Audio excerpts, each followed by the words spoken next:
Қайырлы күн, менің құрметті көрермендерім, мені арнама қош келдіңіздер. Менің есімім Ляззат. Достар, бүгін біз қаладис жасап, оны баклажкаға және де арнайы ыдыстарға құйып, және де оны сатып, пайда табу жолын көрсететін боламын. Видеоны соңына дейін қарап, каналыма тіркеліп алуды ұмытпаңыздар. Мені арнама жаңадан келген көрермен болсаңыздар, онда міндетті түрде тіркеліп алыңыздар. Мені арнамды қарайтын достарымның 76%-ы тіркелмеген екен. Сондай-ақ мені арнамда күріштен жасалған дәмді тағамның және де құйрық майды суда пісірудің оңай жолы және де тек қана сирақтан жасалған қаладистің рецептісі бар. Видеоның соңына сілтемесін қалдыратын боламын. Ал осы жолы жасайтын қаладистің рецептісіне, яғни сиырдың басынан қосып қаладис жасайтын боламыз. Яғни бұл жолғы қаладисіміз етті қаладис болып келеді. Видеоның рецептісін описание бөліміне қалдыратын боламын. Барлығын жақсылап жуып аламыз да кастрөлімізге салып, үстіне су құйып бір қайнатамыз. Бір қайнағаннан соң суын төгіп тастаймыз да екінші қайтара басқа таза су құямыз.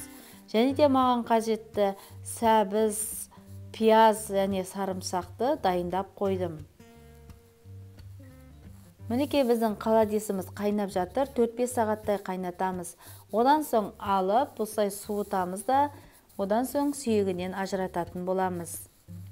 Достар, төмендегі поделиться батырмасын басып, өзіңіздің достарыңызбен, құрбыларыңызбен мені рецептімен бөлсіңіздер, менің видеомның таралуына өз үлесіңізді қосып жіберіңіз. Сіздердің қолдауларыңыз мен үшін өте қажет. Барлығын етіне ажыратып алғаннан соң, ет тартқыштан өткізетін боламыз. Ет тартқыштан өткізсеңіздер, қаладистеріңіз бір тегіс болып шығады. Болмаса, етін турап қойсаңыздар да болады. Сорпаны сүзіп аламыз да, одан соң ет тартқыштан өткізіп алғанды қосып, тұз, бұрыш және лавр жапырағын қосып, тағы да қайнатып аламыз. Бар жоғы 10 минуттай қайнатамыз. Одан соң өзіме қажетті ыдыстарға құятын боламыз. Достар, комментарий жазу арқылы сіздерде өздеріңіздің рецептеріңізбен бөліссеңіздер болады. Мен де сіздердің рецептеріңізбен жасап көремін. Негізі қаладисті әркім әрқалай жасайды.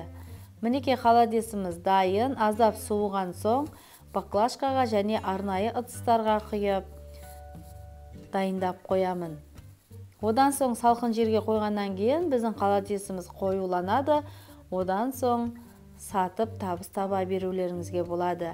Мінекей достар, біздің дәмді қаладисіміз дайын болды, керемет болып шықты.